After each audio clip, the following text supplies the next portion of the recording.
हमें कई बार किसी चीज का पछतावा होता है और हम बोलते हैं अगर मैं वैसा ना करता तो आज का दिन नहीं देखना पड़ता, और उसी की वजह से हम रोने लग जाते हैं और बोलते हैं अगर मैं उस राह पे ना चलती या ना चलता तो आज का दिन मुझे नहीं देखना पड़ता। ऐसे कई सेंटेंसेस इंग्लिश में होते हैं जिसमें हम पछतावा करते हैं, रिग्रेट करते हैं कि अगर मैं वैसा ना करता तो ये नहीं होता। इन बातों को हम इंग्लिश में कैसे बोले? इन बातों को बोलने के लिए आज की वीडियो परफेक्ट वीडियो है। So once again I welcome you all on my YouTube channel the English universe. Without further delay let's get started. अब बात करते हैं थर्ड कंडीशनल। थर्ड कंडीशनल एक ऐसा कंडीशनल है जो यूज होता है रिग्रेट के लिए, पछतावे के लिए। जब आप कोई काम करते हो और उसका पछतावा आपको होने लगता है कुछ टाइम बाद, तो आप थर्ड कंडीशनल यूज कर सकते हो।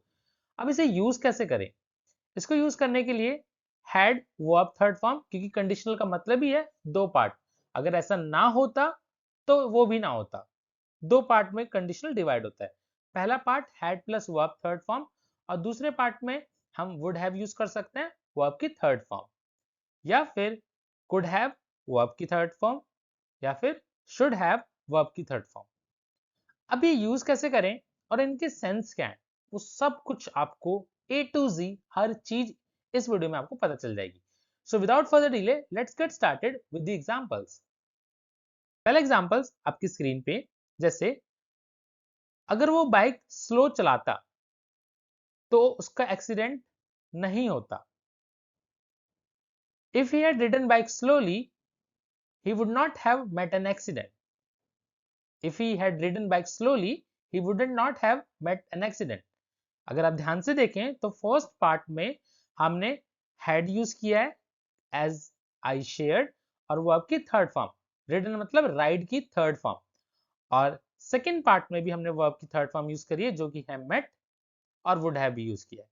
So, if he had ridden bike slowly, he wouldn't have met an accident. या फिर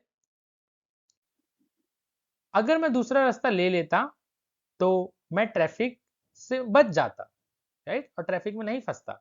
इस बात को कुछ ऐसा बोल सकते हैं, if I had known about the traffic I would have taken different root.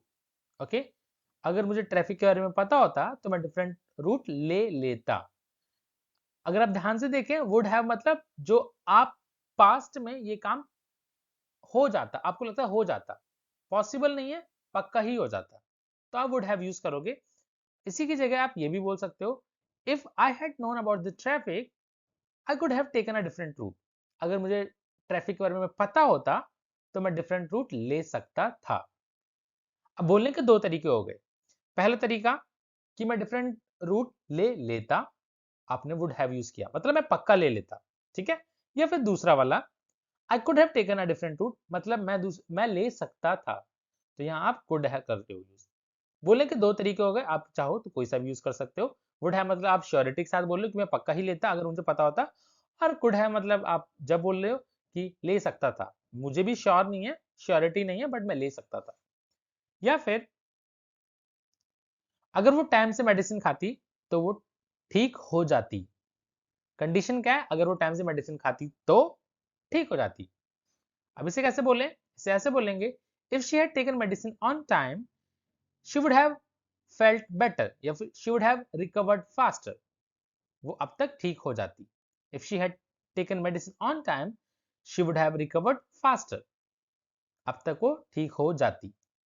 या फिर अगर मैं अम्ब्रेला लाता तो मैं भीगता नहीं, राइट। कंडीशन क्या है? अगर मैं अम्ब्रेला लाता, if I had brought umbrella I wouldn't have got wet, if I had brought umbrella I wouldn't have got wet, अगर मैं अम्ब्रेला लाता, छाता लाता तो मैं भीगता नहीं। ऐसे बहुत सारे सेंटेंसेस हो सकते हैं। या फिर ये, जब हम किसी से बोलें, हम डिस्कस करें कि यार बचपन में तो पढ़ाई नहीं करी, बट मुझे लगता है कि तुम्हें पढ़ना चाहिए था, या मुझे लगता है मुझे पढ़ना चाहिए, ऐसी बातों को कैसे बोले? सिंपल सी बात है, जब आप नॉर्मल बोलते हो कि तुम्हें पढ़ना चाहिए, आप बोलते हो should, you should study, right, you should go to doctor, you should eat ice cream, कुछ भी जब आप शुड यूज करते हो। बट अगर पास्ट की बातें बोल रही हो, तुम्हें करना चाहिए था, इसे ऐसे बोलेंगे, you should have studied, you should have studied. आप नॉर्मली बोल सकते हो, जरूरी नहीं है हमेशा कंडीशनल के साथ भी आपको अपना माइंड भी यूज करना है, और the way you want to speak you can speak in that way. अब कुछ एग्जांपल्स देखते हैं एक लिस्ट के साथ जो कि नाइसली बनाए गए हैं। If you had come here you could have got bhandara. अगर तुम यहाँ आ जाते तो तुम्हें भंडारा मिल सकता था। ठीक है, पॉसिबिलिटी है, मुझे भी श्योरिटी नहीं है कि मिल सकता था या नहीं, बट चांसेस थे पास्ट में कि आपको भंडारा मिल सकता था। आपको समझ में आ रहा होगा। या फिर if he had studied he would have passed the exam. अगर उसने पढ़ा होता तो वो एग्जाम पास कर चुका होता। मतलब उसने पढ़ा ही नहीं तो वो एग्जाम पास कहां से करेगा, right? If I had listen to my parents I wouldn't have made this mistake. अगर मैंने अपने पेरेंट्स की सुनी होती तो मैं गलती नहीं करता। ठीक है, कोई सी भी गलती हो सकती है वो, राइट? बट आपने बोला मैंने पेरेंट्स की सुनी ही नहीं, इसलिए मुझे आज का दिन देखना पड़ रहा है। So if I had listen to my parents I wouldn't have made this mistake.